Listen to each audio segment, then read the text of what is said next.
Hello, hello. Buenas noches. Good evening. Welcome everyone to my scope tonight. Thank you for being here with me. Happy Wednesday. Antoine, thank you for being here. Rotten, I'm not sure how you say that. But if you're new and if you are just joining, please do share your name. Here we are creating a community and I'd love to get to know all of you on a name basis. Jay Rogers, welcome.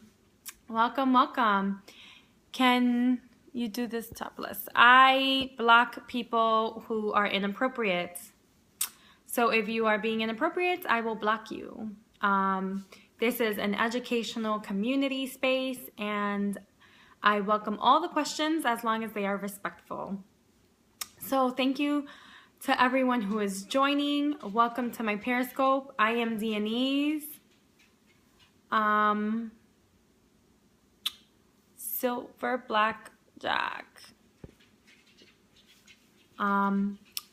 I'm Dianese and I am the owner of Sexuality Power, a business dedicated to talking about the unspoken and helping people on their spiritual and sexual journey. So welcome everyone. Tonight's topic is lubricants. And this is such an important topic. So often we talk about sex and sexuality and sex toys and pleasure. But we really don't ever talk about lubricants. And actually today I was having a conversation about intimacy and this topic came up and I was like, what a great topic to bring to my audience this evening. So here we go. So there's a lot to talk about lubricants and tonight is just, I'm keeping it general. If you do have questions, I welcome your questions. This is meant to be interactive. It's meant to be playful. So if you do have any questions, please raise them. And I will do my best to answer them. And if I can't answer them, I will find the answers for you and then send those to you or talk about them the next time I talk about lubricants. So so the biggest point, and I will repeat this a bunch of times throughout the night because I think it's the biggest misconception around lubricants is we always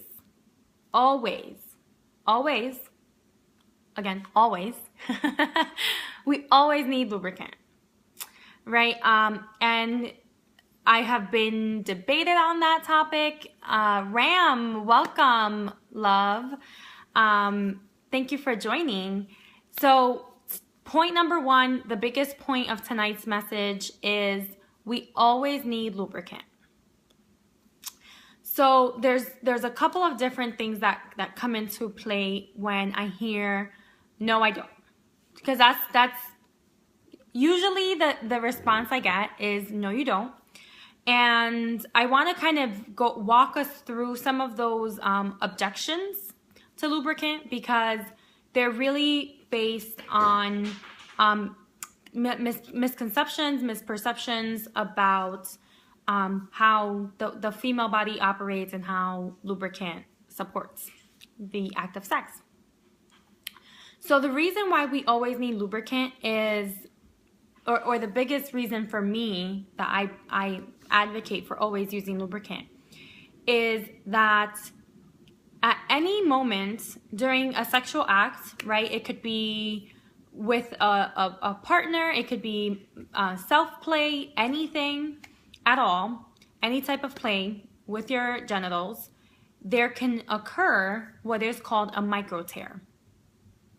And a micro tear is pretty like microscopic, but it is kind of a small cut. Think of it like a paper cut. But much smaller. And when this happens, various things can come up. You can get a yeast infection if you're a woman. There can be some burning sensation. Just generally, it's not comfortable. It's not healthy for us. Bacteria can form, even if it's not a yeast. You can sometimes get a funky odor because it's healing. So overall, micro tears are unpleasant and they can happen very easily. So the biggest thing I hear is, well, I don't need lubricant because I'm always wet. And that's actually, I have a rebuttal for that, because regardless of our age, regardless of what point in life we are at, there comes a point in time in our journey as humans where we're not always wet. There also comes a point in the act of sex where vaginal dryness begins to occur. And that could be because it's a moment of discomfort, or, you know, there's too much friction happening, but it happens, right? You might be able to get wet again, but there's still going to be that moment in time where there's not enough wetness to really prevent micro tearing. Another big rebuttal that I get is that you can use saliva. And I really don't encourage that, because saliva has the most bacteria, right? So really using saliva is like throwing a petri dish of bacteria onto your genitals. So I really discourage people from doing that. I do recognize that some people prefer that, but I just caution you, in order to prevent, infections, discomfort, irritation, you do want to stay away from the saliva. So now let's get into the different types of lubricants, some of the benefits, some of the takeaways, and how that supports, the act. So the first one I want to talk about, because they're pretty much no-nos in the sexual world, are anything that's petroleum based. And I know this was much more of a fashion maybe like 20 years ago, 15 years ago than it is today. But anything like Vaseline or mineral oil, you want to stay away from those, because they can be toxic to the body. When internally exposed, the penis is not so outwardly, because it's outward, there's not so much exposure, but definitely inside the vagina, you're basically it's like a sponge, you're absorbing anything that goes in there. So you definitely want to avoid that. Even with anal sex, you want to avoid petroleum or Vaseline or any mineral oil, because it is going to be absorbed into your body and it has some heavy chemicals. Another one to be mindful of and really cautious with is anything that says water soluble, right? So now water-based, water soluble, those are no-nos with condoms. So that, petroleum definitely should not be used with any condom. It's going to actually deteriorate the condom. The same thing goes for water soluble. So again, I want to distinguish, it's not water-based, it's water soluble. So another one that is, on the semi no-no list for use with condoms, it's a no-no, is anything that's oil-based. So anything like, I know some people use coconut oil. You don't want to use coconut oil with condoms. It actually deteriorates the material.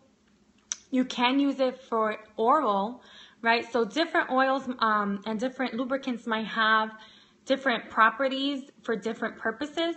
So definitely any type of vegetable oil, of avocado oil, coconut oil that tastes good, you want to really stick to using that only for oral play.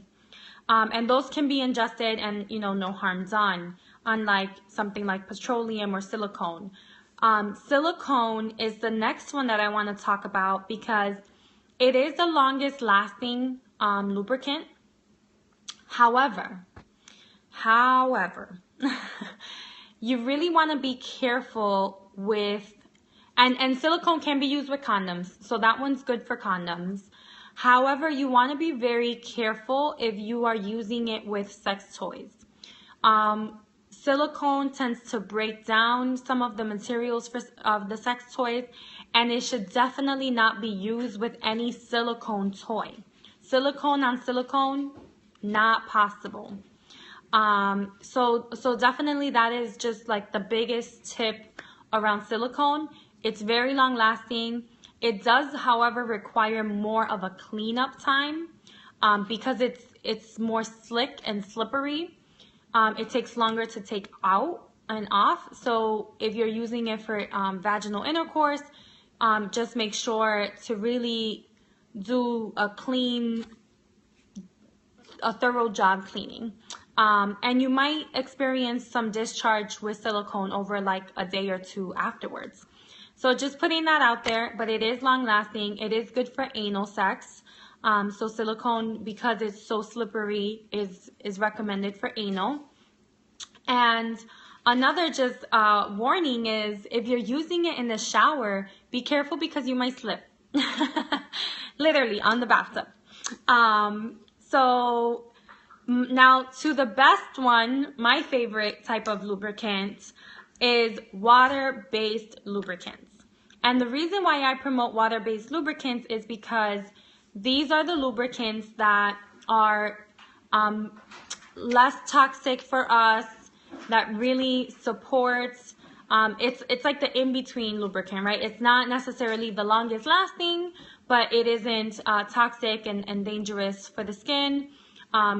If you have sensitive skin, it tends to work much better for you. And in addition to that, you know, one of the things, there's two types of water-based lubricants. There's non-glycerin and glycerin.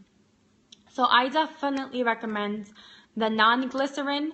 Glycerin is like a sugar, and it tends to make the lubricant a little more sticky. And I personally am not a fan of the sticky lubricants.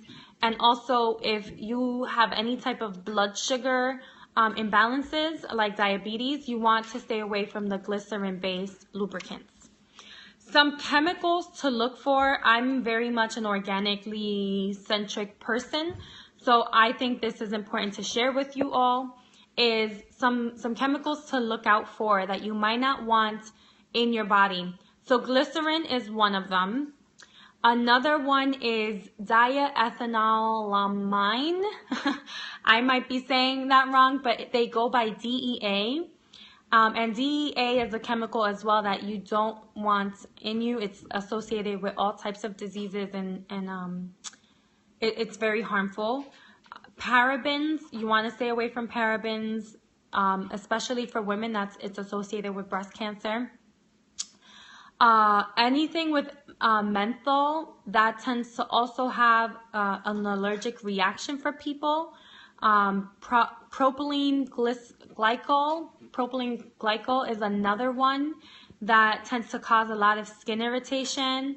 Naloxone, which naloxone is also found in some birth control methods, and that is something you do want to also stay away from because it does cause it can cause really severe irritation. And anything with fragrance and flavoring, it's good for oral sex, but it's definitely not meant for penetration, vaginal or anal, and should be stayed away from in intercourse. So those are just some of the very general things about lubricants. Definitely always use lubricant. Like I said, no matter what is the act, whether it's self-play, oral, or intercourse, definitely for anal, lubricant is necessary. But in order to avoid micro-tearing and really increase pleasure, because it does increase pleasure, it facilitates the flow of the motion in the ocean, lubricant is necessary. So I hope that you all have enjoyed tonight's scope. And until tomorrow, I wish you a wonderful evening. Good night.